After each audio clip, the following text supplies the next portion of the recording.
నమస్కారం ఎస్ఆర్కే న్యూస్కి స్వాగతం. ఈనాటి వార్తా విశేషాలు.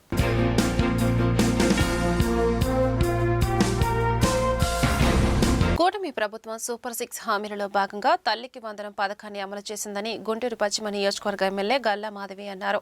శ్రీనివాసరావు పేటలోని క్యాంపు కార్యాలయంలో మంగళవారం మాధవి మాట్లాడారు. తల్లికి వందనం పథకాన్ని ఇచ్చిన మాటకు కట్టుబడి కూటమి ప్రభుత్వం అమలు చేయడంతో తల్లిదండ్రులు హర్షం వ్యక్తం చేస్తున్నారని చెప్పారు. వైసీపీ దాన్ని జీర్ణించుకోలేక దుష్ప్రచారం చేస్తుందని ధ్వజమెత్తారు. పశ్చిమ నియోజకవర్గంలోని ప్రభుత్వ పాఠశాలల విద్యార్థులందరికీ త్వరలో కిట్స్ పూర్తి స్థాయిలో అందిస్తామని స్పష్టం చేశారు. కూటమి ప్రభుత్వం ఏర్పడి ఇది మంచి ప్రభుత్వంగా ముందుకు వెళ్తూ సంవత్సర కాలం పూర్తయింది. ఈ ఏడాది పూర్తయ్యే లోపే మరొక సూపర్ 6 పథకంలో భాగంగా తల్లికి వందనం పథకంతో ఈరోజు అందరికీ కూడా ప్రతి ఒక్క విద్యార్థికి వాళ్ళ తల్లిదండ్రుల అకౌంట్స్లో డబ్బులు జమ చేయడం జరిగింది. చాలా ఆనందం వ్యక్తం చేస్తున్నాము. ఇచ్చిన ప్రతి హామీని నెరవేర్చే ప్రక్రియలో ప్రభుత్వం ముందుకు వెళ్తూ ఉంది. ఎన్నో కసరత్తులతో ఈ యొక్క పథకాన్ని కూడా ముందుకు తీసుకువెళ్తూ ఈరోజు ఇచ్చిన మాట ప్రకారమే తల్లికి వందనంలో ప్రతి ఒక్క బిడ్డకి ఈరోజు నలుగురు ఉంటే నలుగురు పిల్లలకి కూడా 15,000 రూపాయల చొప్పున ప్రతి ఒక్క పిల్లలకి వేయడం జరిగింది. ఎంతో అవహేళనగా చూసిన ఈ పథకాన్ని ఈరోజు చాలా అత్యద్భుతంగా ఇచ్చిన మాట ప్రకారమే ఇవ్వడం చాలా సంతోషకరంగా ఉంది. మరి చాలామంది నోళ్ళు మూసుకున్నాయనే నేను భావిస్తూ ఉన్నాను. కానీ దీన్ని ఎలాగ కించపరచాలి, అయినా కూడా దీని మీద ఏ రకంగా బురద జల్లాలి అనే ప్రయత్నాలు ఇంకా జరుగుతూనే ఉన్నాయి, చూస్తూనే ఉన్నాము.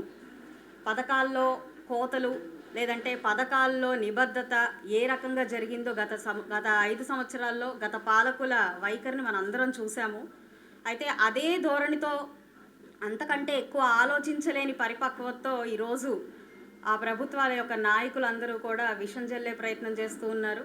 ఎంతో ఆనందంగా తల్లిదండ్రులు ఈరోజు ఉన్న పరిస్థితుల్ని దాన్ని గుడ్డిగా గమనించకుండా వీళ్ళు కళ్ళు మూసుకొని విష ప్రచారానికి ముందుకు వెళ్తూ ఉన్నారు. డబ్బులు అనేవి నారా లోకేష్ గారి జోబులోకి వెళ్ళిపోతున్నాయి అని చెప్పి ఈరోజు ఆరోపణలు చేస్తూ ఉన్నారు.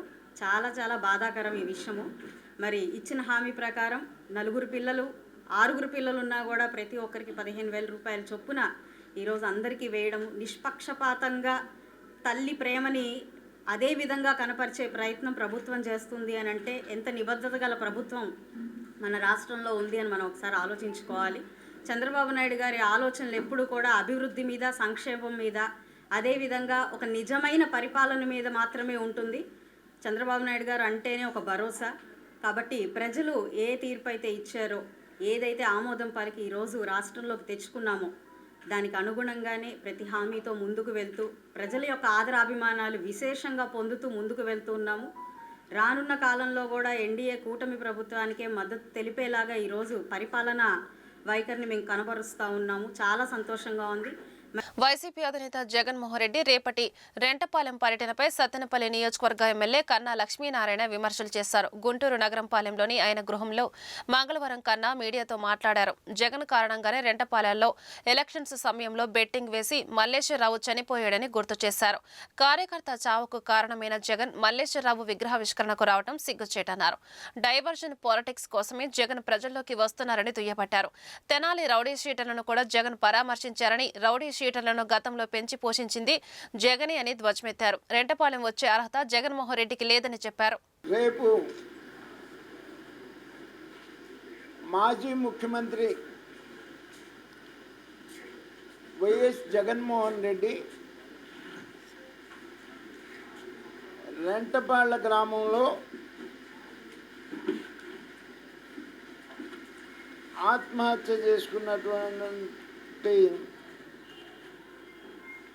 కొర్లకుంట నాగమల్లేశ్వరరావు విగ్రహావిష్కరణకి వస్తున్న సందర్భం ఎలా ఉంది అంటే, ఇంతకుముందు మనం సినిమాల్లో చూసేవాళ్ళం. రావుగోపాలరావు రాత్రి చంపి పొద్దున్నే వచ్చి దండేసి సానుభూతి చెప్పినట్లు ఇవాళ ఈ సందర్భం కూడా ఈ నాగమల్లేశ్వరరావు చనిపోవటానికి 100కి 100 పాళ్ళు కారణం వైఎస్ జగన్మోహన్ రెడ్డి ఏదైతే తాను తప్పుడు సర్వే రిపోర్ట్లు ఇప్పించి వాళ్ళ ప్రభుత్వం అధికారంలోకి వస్తుంది అనేటువంటి కాన్ఫిడెన్స్ వాళ్ళ కార్యకర్తలకి క్రియేట్ చేయటం వల్ల విపరీతంగా పందాలు కాశారు. ఈ నాగమల్లేశ్వరరావు కూడా ఇంట్లో ఉన్న 10 లక్షలు ఖర్చులకు పెట్టుకున్న 10 లక్షలు కూడా తీసుకొని వెళ్ళి 2 కోట్ల రూపాయలు పందెం కట్టాడు. ఈయన చాలామందిని ఎంకరేజ్ చేశాడు, మీరు కూడా పందాలు కట్టండి, లక్షల రూపాయల డబ్బులు వస్తాయి, ఒక్కసారిగా లక్షాధికారి కావచ్చు అనేటువంటి దాని మీద పందాలు కాసి దానివల్ల అప్పులు వాళ్ళు అడుగుతారు అనేటువంటి ఉద్దేశంతో ఆయన ఆత్మహత్య చేసుకుంటే దానికి ఎవరు బాధ్యులు?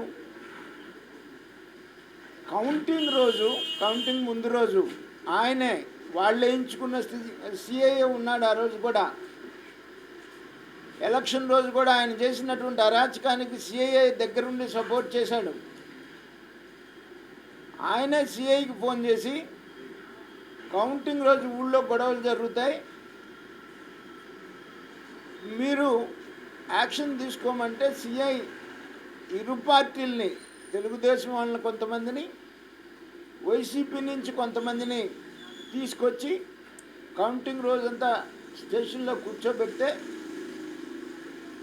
తెల్లారి తెలుగుదేశం పార్టీ పెద్దలు,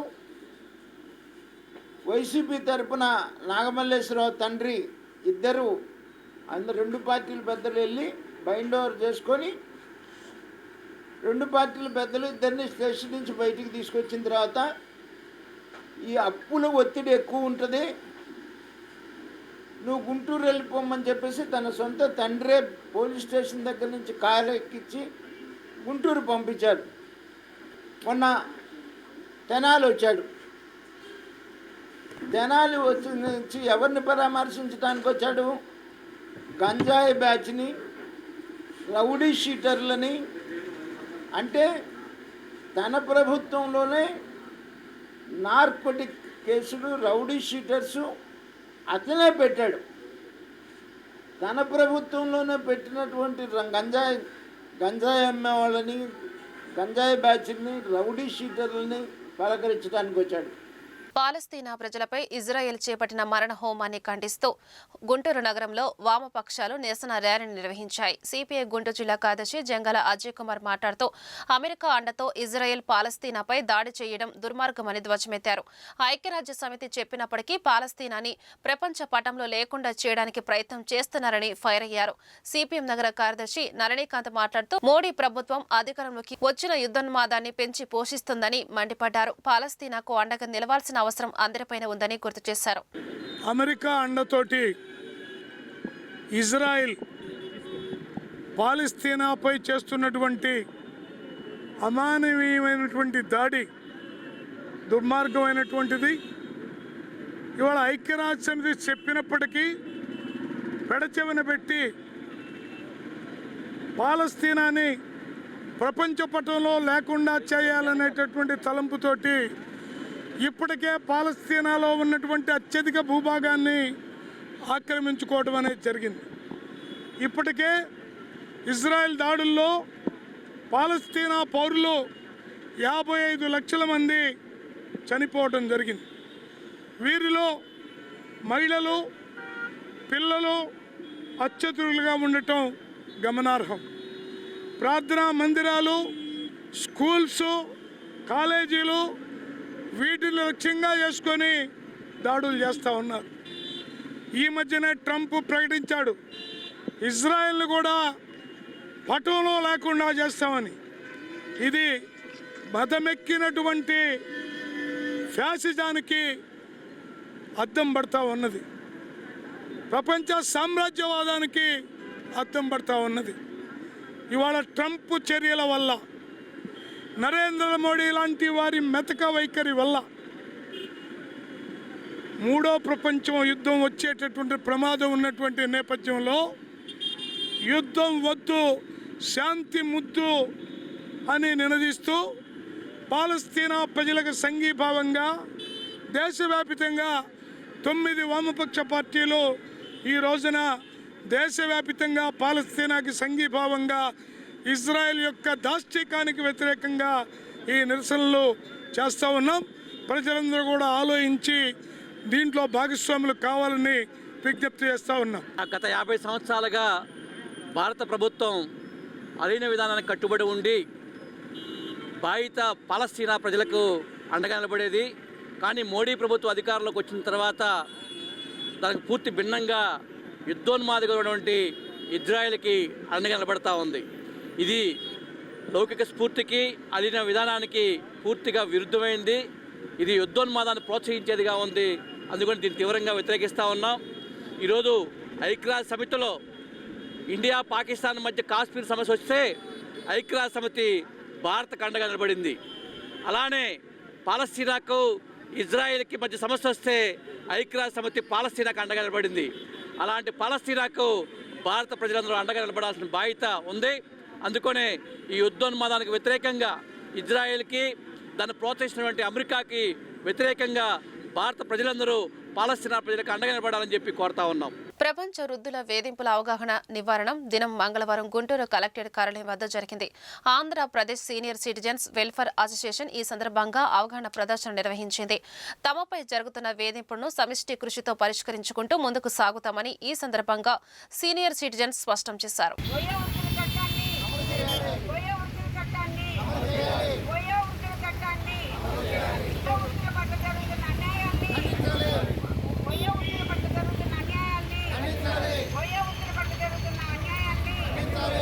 ఈ రోజున ప్రపంచ వయోవృద్ధుల వేధింపుల నివారణ దినోత్సవం సందర్భంగా senior citizens welfare association Guntur జిల్లా శాఖ ద్వారా ఇక్కడ చిన్న ప్రదర్శన ఏర్పాటు చేయబడింది.